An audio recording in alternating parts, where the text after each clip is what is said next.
Welcome to North². I'm your host, Corey Luna. Today I spoke with Eden Gray, an amazing electronic music artist and all-around amazing artist and teacher producing CV Freqs on YouTube.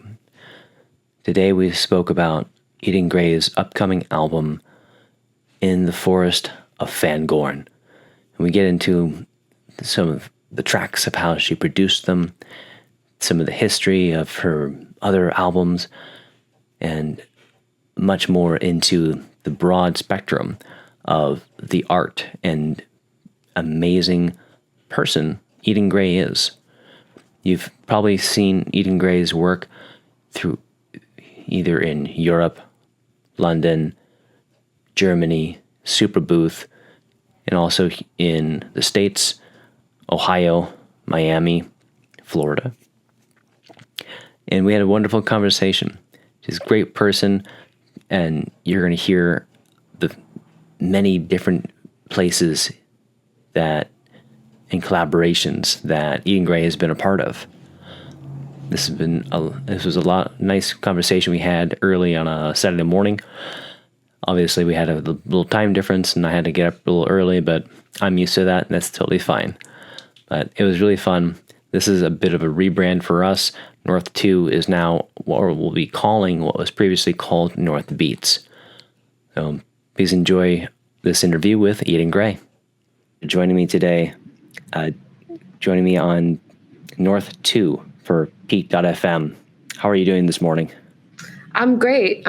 Thank you so much for having me. Thanks for waking up early to talk to me. No problem. I was so happy that you actually messaged me about trying to expand your YouTube channel, which I'm happy to do. And we'll have links in the show notes, of course, for your YouTube channel, your personal link for CV Freqs, and for your upcoming album. Yes. So I just booked an event in London, like super last minute.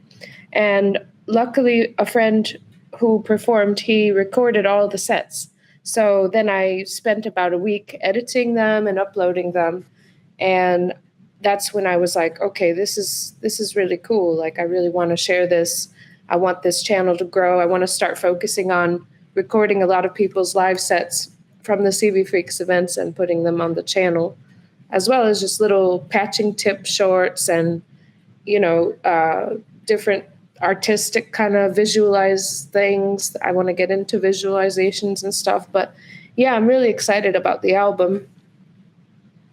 So tell me about the inspiration, about your anticipation, and about this anticipated album, In the Forest of Fangorn. Is there a connection to Lord of the Rings? Yes, I'm a huge Lord of the Rings fan. I've loved it ever since they first were in theaters. I saw all of them in the theaters, and I've been watching them a lot just to kind of relax when I'm not working on stuff, just to kind of like put on in the background but my favorite part is Treebeard walking around with Merry and Pippin, and yeah, I love that part. So that's why I kind of named it that. It took me a while to come up with a name because I always think in outer space realms, and like a couple of the tracks like Starshade. I was reading a book with my son about exoplanets. And so I was thinking like science fiction realms because I, use a lot of modular synths, and we kind of contact outer space with our patches, So then I came back down to earth and I was like, yeah, Fangorn, that's pretty cool. I love nature, so I want to be in the forest more often. But here in Miami, we don't really have many forests.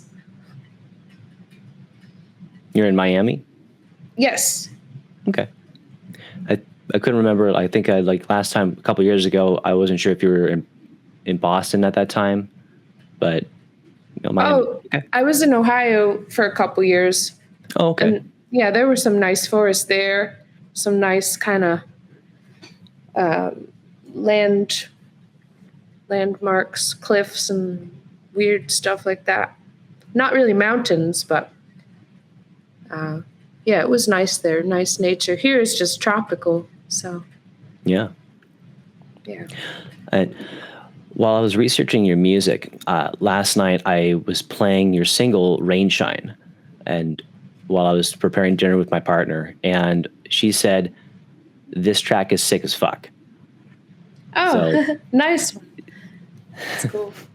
so whenever I'm researching music, I'll play music, and once in a while, if a track really catches her ear, and she's very much into like pop music and hip hop, so if something catches her ear, that's a good sign to me.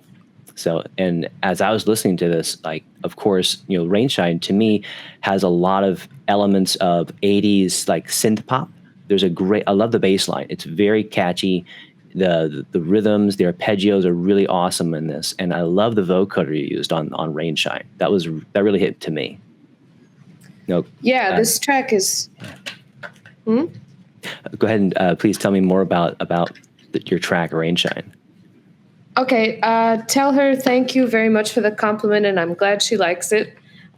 So the track, I used the Electron Rhythm drum machine. I wrote the drum pattern after I first wrote the chord pattern in on the M-Audio USB keyboard. And then the vocoder is the VXC2220 by Analog Effects, which I wrote a review about last summer. Oh, cool. And yeah, it's based on an original 70s analog circuit. So it's very vintage sounding. Yeah, and then I think the vocoder was definitely the last thing I added. The bass was the second to last thing, because usually I do long kind of droney basses, like that just kind of hold the note over the whole measure. And I was like, that's not working for this. So then I just, I don't know, once I typed in that bass line or played it in, and I immediately was just dancing. I was like, this is so much fun. Yeah. Yeah, it's such a dancey track. I really like it. And again, like, I'm really looking forward to this album, In the Forest of Fangorn. And you said that you got inspired, reading a book to your son and going into space and, exploring exoplanets, coming back into Earth and going through and being inspired from nature. And that, to me, that already resonates a lot. Of course, all of us, as you said, when we play our modular synthesizers, we are exploring space. And that's the best way to put it, honestly. We all are doing that. We're all in our Zen modes, just patching. And and I was curious to know more about the other inspiration for this upcoming album on some of the tracks. Okay, well, the next one that is released as of this week is Cosmos, and that one was like I was trying to show one of my students at University of Miami like how to make proper electro kind of beats, like drum beats, because he does mostly minimal tech house, and I kind of, even if people are 19 or 20, they might not have heard the original electro yet. So I showed him, Africa Bambata and the cool stuff, that's really amazing, and just a little bit of it. And then I tried to make one, and I went right back into my old style, because I used to try to make electro back in when I started around 08. So that one is really electro, but using the modular synth the reason I called it Cosmos is because it really creates this sweeping kind of like teleporting feel when I'm creating this sweep with the fast modulation. And it's very like meditative. The strings are just very chill and kind of relaxing. So, yeah. Did you hear that one yet? No, I have not heard Cosmos yet, so I'll check it out later today. Thank you. Okay. But yeah, that's so cool. So, how did this album come about? Is this a group of tracks that you've performed live that you decided to bring into an album, or is this a concept you brought together to build to an album?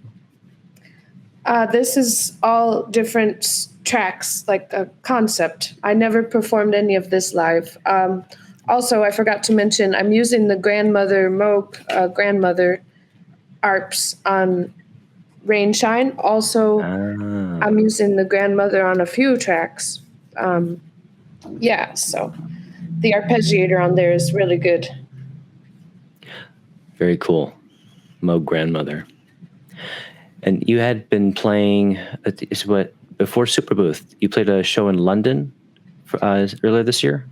Yeah, so that video is up on the channel of my live set, which is all the modular synth. It's without a computer, so that's nice, shouts to the no computer, look, mom, no computer, because it's nice to be able to play the synth without having to hook it up to the computer. And I usually bring it along just in case I want to run an effect through it. Mm-hmm. But I had it set up in a way that I just use the Strymon Magneto for an effect on some sounds. And cool. then everything else was just, I kind of patch as I go, but definitely patched it all right there on the fly. And, sound check is brief, but fun. And, but unlike the show where I just did in Orlando, the Circuit Church, cool. that one I did some patching on the night before. Right on. That's so cool. I know Circuit Church through, I can't remember his artist name at the moment. Because he changed it. It used to be Model Planes, and he changed it to, I gotta look it up. I can't remember what it was. He does a lot of video projection. He's part of the Circuit Church, and gosh, I'll remember his name in a minute. But that's so cool. I love that. And how was Superbooth for you this year? Oh, Superbooth is, wow, incredible. It's so amazing. It's just, there's new things to see every year. So I try to always see, everything that I've seen for years, but there's always some things that aren't there. And then there's always new things. So I try to, mostly I'm interested in looking at the Eurorack stuff more than like the whole keyboard synths. I didn't even get to make it into the Moog room this year, which was crazy. But last year when I went, it was so packed and none of them were playing. So I was just like, and it's very big. So as you know, you can get lost in there easily. Yeah. So I spent a couple days looking around the hall in case there was anything I missed. And then like a booth like IntelliGel hasn't been there in a few years, but it was always so crowded. And so I couldn't even get in there. Wow. Yeah, I had such a good time last year. Unfortunately, Richard and I couldn't make it this year. We really wanted to. So hopefully he and I will be there in 2026. But our experience, last year was my first time, one in Berlin and also to Superbooth. And we had a blast. We ran around with our cameras. We interviewed anybody who wanted to talk to us. We got to run into some people we knew, and we got to meet some people in person that I've like had virtual chats with before. Got to meet some new friends. That was for me, it was just an amazing experience. Everyone was really friendly. I love the space. I did make it into the Moog room last year, and Lisa Belladonna was performing on some Moog synthesizers, and Lisa Belladonna is such a wizard on performance. It's always so cool to see her play. Yeah, I opened for her once in Ohio. Oh wow. Yeah, it was like a huge auditorium on the OSU campus. And we were like hanging out backstage. It was really fun. The sound check was really fun because we had a lot of time to spend. Yeah, she's really cool. Yes, the people at Superbooth are amazing. And I love seeing my friends since I've been going every year since 2016, except for I missed 2 years. But I didn't get to meet you last year, so we'll have to meet next year. I'll make a point of letting you know where we'll be. For sure. Thank you. Yeah, that'd be fun. Ex Mortal is part of Circuit Church out there. That's the artist name that I know him by. Oh, okay. Yeah, those people are great out there. They were so fun and friendly. Now we're planning a CV Freqs with Nectar and Noise and Circuit Church for August 9th. So we'll have like a few of us will maybe hopefully a crew will drive up there just for August 9th to do a few little sets in the meadery across the street from where my set was. So very cool. For your single Sunshine, your single Rainshine, on the description on your Bandcamp page, it mentions the influence of Ned Rush, and I was curious about how Ned Rush has influenced your music and what your connection is with Ned Rush. Oh, Ned Rush. So he played my first CV Freqs show in 2017 was the first time he came, and he played one. And Look Mom No Computer played that one too. Wow. It was at the Wimbledon Library. Yeah, he brought the synth bike, he brought his giant thing, and Ned did the visuals. And so, he really everybody liked the format. It was a great show, even though it was at the library, which didn't really make sense as a venue. So we didn't do one there again, but it was good. It was a good first kind of experience to connect with them.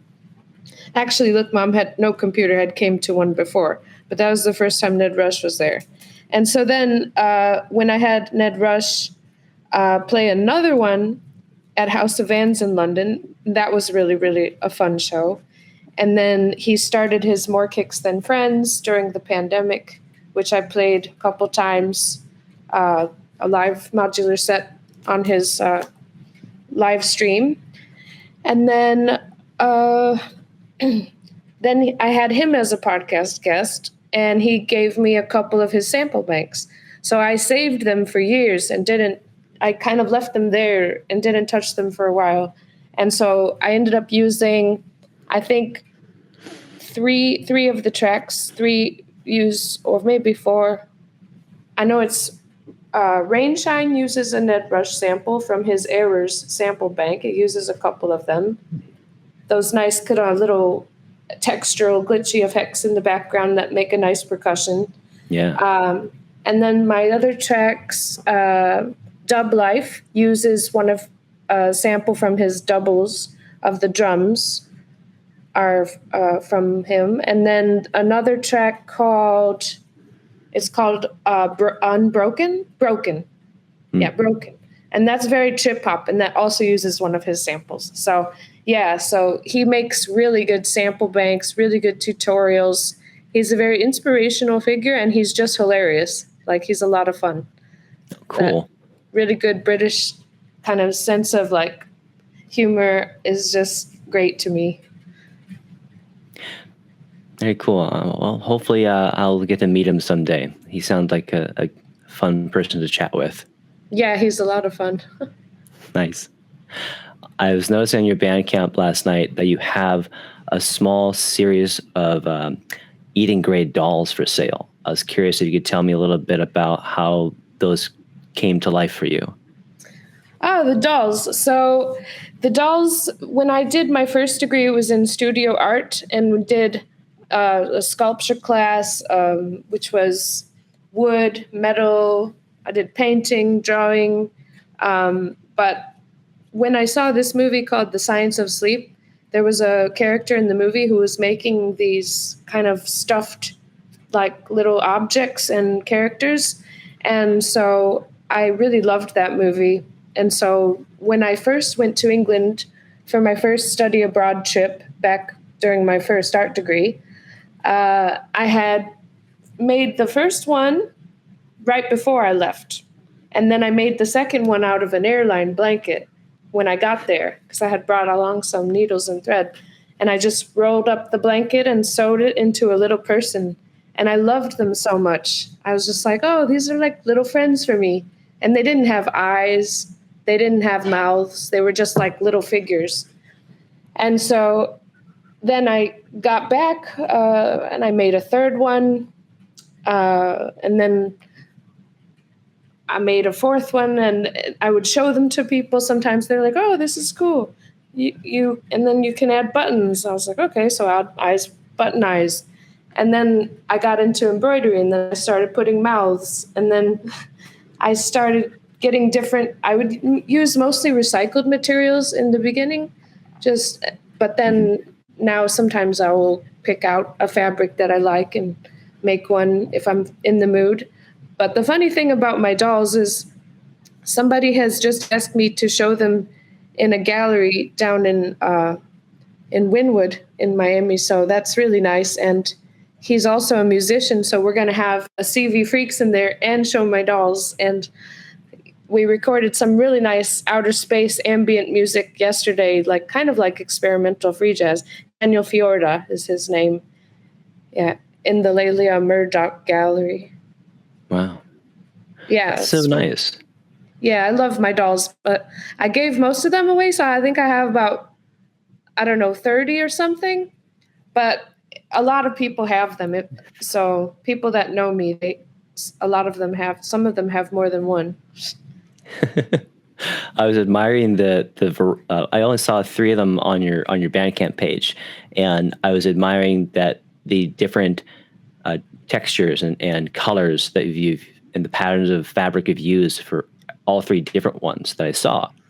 There's one that looks a bit more black and white with some patterns, and there's another one that's got maybe some yellow and blue that's in a weird pattern that does look more similar to like something from like an airline seat. So it was cool. It caught my eye.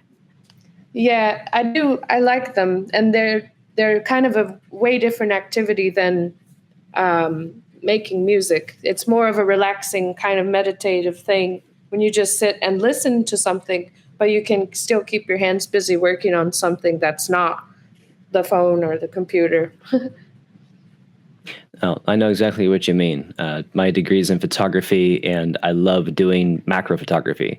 And I'll just spend time in my home studio just working on creating compositions. And to me, that's some of my most fond moments of life, of just working on a project. Yeah, it's very relaxing and meditative to create something that's tangible that you can hold. I mean, I've made hundreds, but I mean, maybe not even 200, but I like to make them. So for a while, I just kind of maybe one a year or something, but yeah, I'm glad That's really you like cool. them. Thanks. Very nice. And so your new album coming out, what was the release date? I believe it is, well, it's going to be out by the end of July. So I think July 29th. Okay. Very cool. And you're putting it out on CD, is that right? Yes, EC Underground is the label. EC Underground. Yes, and this will be the first CD or physical release that I've done. Well, EC Underground did a cassette for me a couple years ago, Interred. And yeah, this is my first CD since 2010. So Nice. in 2010, I did a CD called Tree Branches with Fem Records. And actually, the gentleman from Fem Records mastered it. He mastered this album. Yeah. That's really cool. Yeah.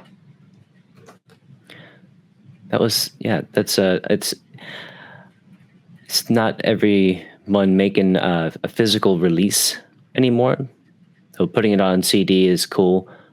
Like not everybody is making CDs anymore, cassette tapes too. So and I know that there was a bit of a kind of a resurgence of the physical media that kind of came about, especially maybe pre-pandemic, like 2016, 2017, a lot of artists were putting out cassette tapes especially on Bandcamp. I was seeing a lot of those. Like R. Benny out here in California was selling out on Bandcamp of all of his cassette tapes, and many other artists as well. So I thought that was kind of a cool idea, and I like that you're putting your new album out on CD. I still love CD format myself. If I can grab a CD of something, I love having the physical media. I love the art that goes into the packaging of it. So to me, that's very nostalgic for me growing up in the 90s and having a CD collection and having a book of CDs in my car at all times to just kind of change out and always like putting together like CD playlists. So, I love that you're doing it.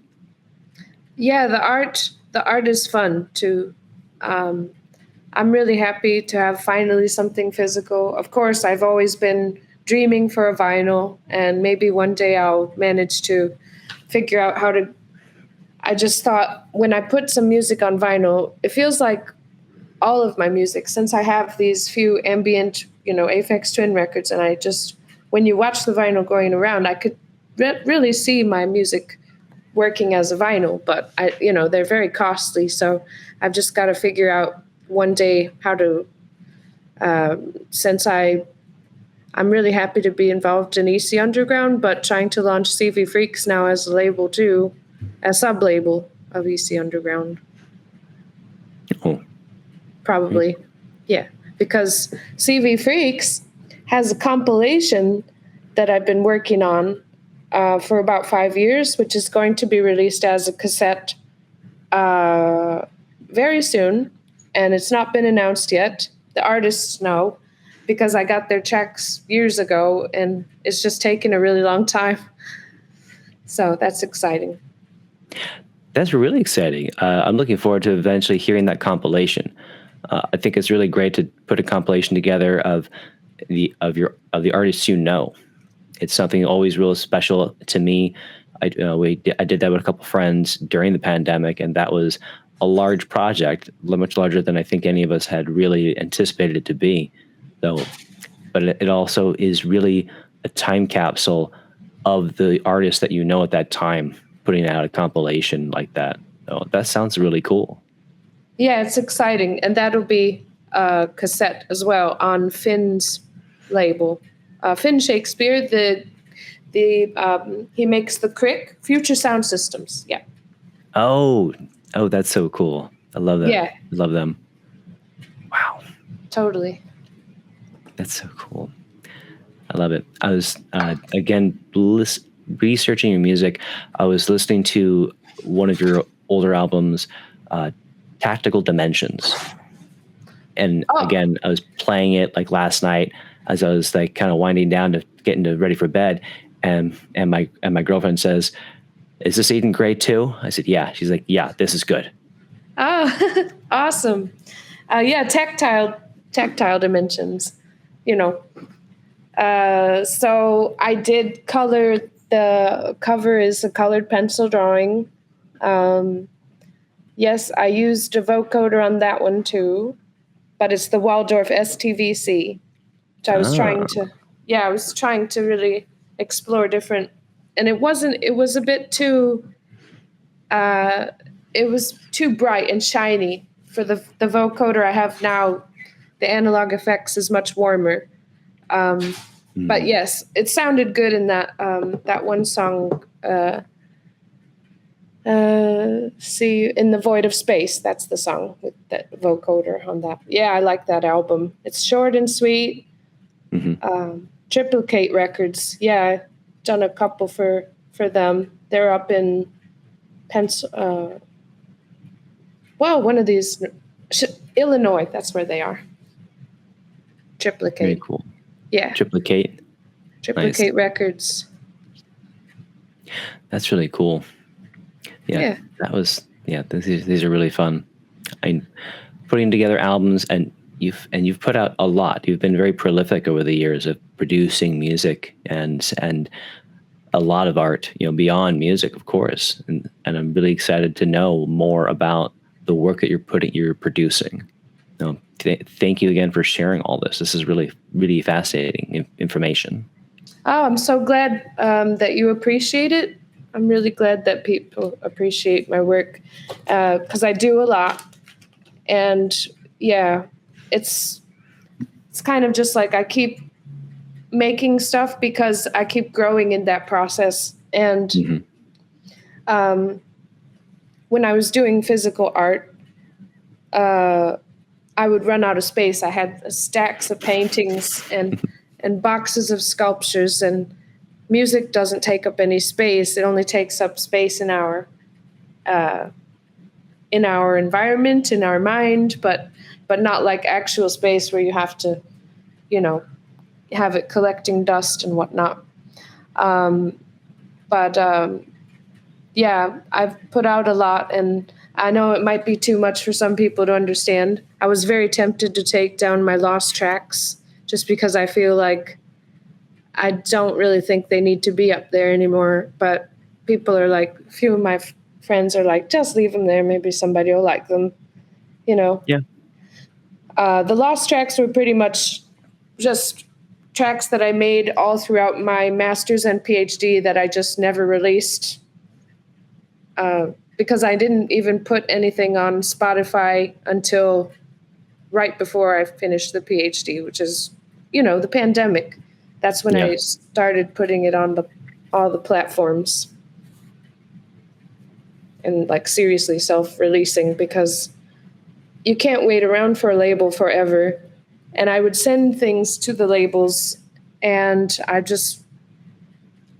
now that's why Florence from ECU, she's really helped me kind of really promote this and release it in a better way than just saying, okay, here's the music, have fun, because if we build up some excitement to it, then maybe it'll get some more kind of recognition or support, instead of me just saying, okay, I don't feel like having this music hidden away anymore. I'm just going to put it up right now. That's what I usually do when I self-release. I know the feeling very much of self-releasing. I've never really tried to put stuff out on labels myself, but it's definitely something that maybe I should try someday. So, but again, going back to releasing and having the content that you want to put out there, and working in collaboration with other artists, with CV Freqs, I think it's really great that you're working with other artists, you're doing tutorials on there. I think it's really wonderful that you're helping the community to grow. And that's something that I admire from what you're doing with CV Freqs. Yeah, it's extremely important. It was really important to me in the beginning when I first started working in Eurorec, Modular synths, so that other people, I could see what they're doing and kind of get ideas and just kind of have a jam. And that's what we do now. I mean, there's if people are into this stuff, as you know, we're really into it and we love it. But just because we love modular synths so much doesn't mean we have to take away from our love for making music, because I guess some people just like to fiddle around with it, and there's plenty of time for that. Yeah, because all the sounds you can make with it are so fantastic. There's something that I love about just jamming with a friend sometimes. When we actually have the opportunity to get together with a friend, for me, I've got a couple of friends around here that when we hang out, we'll jam for a couple hours, and that is our conversation, is the music that we're making together. Yeah, exactly. So I wish we could do it every weekend, but I know I wouldn't like to go to a venue every weekend and take all my stuff, because lugging it around and carrying it out is a lot of work. But if I could play music with friends every weekend, it's a lot of fun. But having the monthly is really good. Yeah, I think it's really great that you continue to do it. And of course, this podcast is going to be part of, we're going to try to help promote your CV Freqs as much as possible with this. We'll probably cut it up a little bit here and there. Besides having our conversation on North², we'll probably have a couple of clips here and there that we'll use as promotion on Instagram, and also maybe on YouTube as well, to try to get a little bit more traction to help you out a little bit. For sure.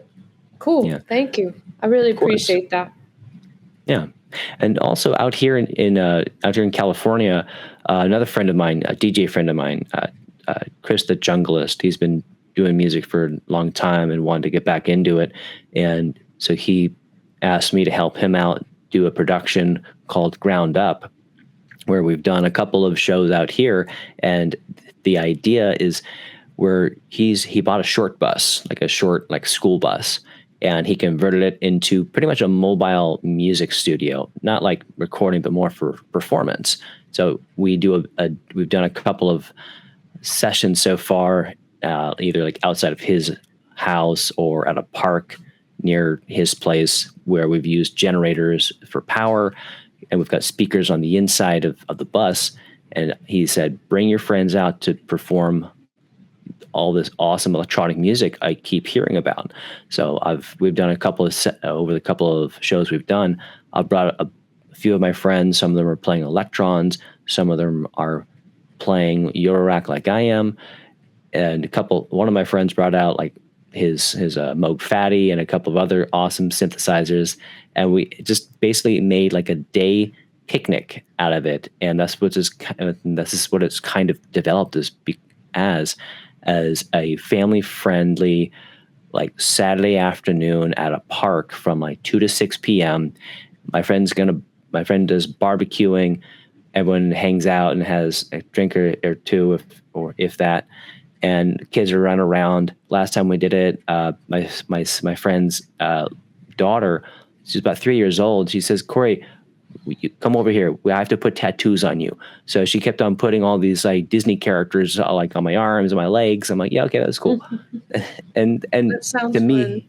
It was awesome. I had such a good time just having the community of people coming together, as small as it was for both, because we're having maybe 10, 15 people at the most so far, and hopefully it'll grow from there.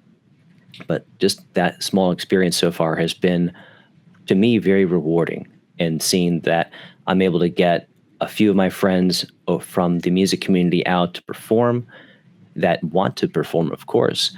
They've all had such a good time doing it. And they have, those of them who also have kids, they're welcome to bring their kids. And the first session we did, there must have been like 3 kids running around. And one of the kids, my friend's Dylan 909, who performed, his 5-year-old daughter wanted to perform. So I brought a very small modular rig out in a lunchbox, and I pretty much knew what I think it was going to do. And she's like, I want to play. I'm like, all right, let's play. So I let her just jam with me, and she had a ball. So the fact that a little kid had a good time just making noise, that was fun. Yeah, totally. Yeah, my son. I took him to 2 so far. I took him to the one it was in September last year, and he loved that one, and he was playing. But then I took him again to the first one at the thrift store in Little Haiti, and he did not like that one. Oh. He did not like it. He was just sitting there. He wouldn't play. He was just on his iPad, wouldn't really talk to many people. But there weren't that many people. There were no other kids. If I got the others to bring their kids, whoever has kids around his age, that would be great. But yeah, having the kids there is a lot of fun. I can't wait to try to bring him to Superbooth one year if he can. Yeah, like if he can kind of listen to me really well, because traveling is really hard. And he needs to be the least amount of stress creating or adding to my stress by asking me for toys or food or bathroom or stuff. He has to have a little bit of like, okay, I can go to the bathroom and I can come back without you having to go with me, stuff like that. No, definitely. And I'm sure traveling with a child is very much a challenge. Yeah, because we had to travel down to Miami a lot when we were in Ohio, but I've never taken him back to Europe yet, because he's nearly 8. So I think he should be ready in about 4 years. I think so. That's better. It'll be probably a little easier age for traveling. 4, maybe 3, maybe more, depending on how he goes. But I can't wait to bring him. He's so much fun. He's a joy. He's hilarious, and he likes music. So it's going to be fun to bring him and have him meet everybody there. But that's so exciting. Yeah, I can't miss Superbooth, because I missed it in 2023, and I had the strongest depression that I can't believe I had to miss it. And it was just because of my job. I was teaching in a school at the time. And I don't know, I guess because I didn't really have money worked out for it. But I can't miss it. I have to make it a priority every year, especially since I've been writing for these magazines, which is a lot of fun. The 2 German magazines, doing a lot of work for them. So, and that's the one time of the year I get to see them. What are the magazines you've been writing for? It's Das Synthesizer Magazine and Beat.de. So for Beat, I write a lot of reviews, module reviews. And for Das Synth Mag, I've done mostly interviews of module manufacturers. And I've just done an interview about Max Cooper. And I'm working on one about Amon Tobin, which is very exciting. Wow. That's so cool. I didn't know about that. Yes, I do love writing still. I'm really glad to be publishing some good things, Wow. That's really cool. That's every time I get to, the few times we've gotten to chat, there's just more and more facets of the creativity that you produce. And thank you for telling me more and more. It's always fun to learn more. Oh, yeah. No, I keep the stack of the magazines right in there because it's so fun that they're in print. And, the first one, I was like, whoa, I'm going to frame this. But, framing is work, so I've never framed anything. Except for my doctoral degree is framed, but that's it. Worth it. Yes, just having all the gear here, I really need to work out a studio space so then I can just have people come into the studio, show them the equipment, teach them some stuff, help them produce. I'm teaching a summer camp right now, which is really fun. And that's for kids. My son is in the camp. There's other kids. I'm bringing in my modular synth, my drum machine, the grandmother. I just show them some of the basics of synthesis and how to play. It's really fun. That's awesome. Yes. That's something that I probably would have enjoyed as a kid myself, had that been like an option I had known about maybe. But the fact that you're doing it is really cool. I love the fact that you're bringing the modular out to the camp for the kids to learn about, or just music in general. That's really great. I think it's really important for kids to learn about modular and electronic music early on to encourage them to be inspired. Yeah, and I told them it's not something they're going to see all the time. It's not like a very common thing. So, so I don't know. Yeah, I hope that maybe it'll inspire them for their futures when they find out later down the line, what was that? What was that instrument? How did she do that? And they'll get into it, I try to explain. Yeah, it's fun teaching. I love to teach. I've been finding something out about myself that, to me, teaching is becoming very natural to me and very rewarding. Like, even in my current role at work, mediocre as it is, I teach a lot, and I'm in charge of training new hires, and I just enjoy teaching people new skills. And to me, like, I definitely take pride in it, and I have a nurturing style of how I teach. So because I don't want to discourage anyone. I don't want to make people feel bad about anything, because of course when you try something new, most people are going to not be able to produce the art style that I can make or then you can make. And so sometimes people feel discouraged when they first start, but I always try to encourage them, saying, that's great, now keep practicing, because more and more you'll get muscle memory with this, and you'll improve and get better. Keep going. This is good, and just work on it and you will improve. Yeah. It's always fun. About the practice. Yeah, that's the thing that they need to know. They're not just going to be good at something right away, but practicing is really important. And then from practice, you can build your creativity from there. So like I teach piano as well. And since I write music, I want to just teach them how to improvise as part of my method. Um, just to be able to look, you can take chords and you move them around, and or you can take fifths and play them with both hands, stuff like that, just for beginners. That's such a great idea. Teaching them a little bit of like kind of breaking the structure and saying you can manipulate it and change things up once you know your basics. Yeah, just to feel more free with it, just to feel like not that you just have to be playing a piece of sheet music or just playing something that you heard before, just to feel more free with arpeggiation and chords and little techniques. That's so cool. Yeah. This is awesome. Eden, thank you so much for being on our podcast North² with Piqued.fm. It's great to connect with you again. And thanks again for reaching out to me. It was wonderful to hear from you. I know it's been a couple of years since we've really had a chat. And it was such a warm thing that you were receptive to saying yes to being on our podcast again.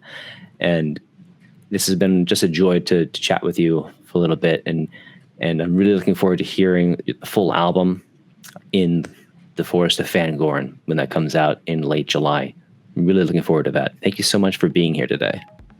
Oh, thank you so much. Yeah, I hope you enjoy. I hope you love it. And I hope it brings you good feelings and your partner too. So, yeah, I really appreciate everything. Thank you so much, Corey.